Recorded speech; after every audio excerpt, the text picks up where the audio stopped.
נכנסים עכשיו למסגרת שנקראת בליבנו בינה. תלמידים עם תפקוד יותר נמוך במסגרת השנים.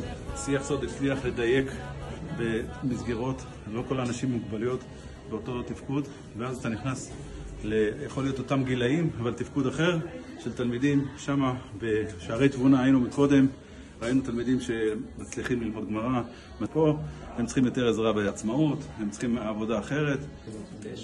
9 שנים בשיח סוד כמורה, והשנה נהיה הוכתר להיות מנהל בעקבות ההתפתחות. יש לנו 7 כיתות, כן.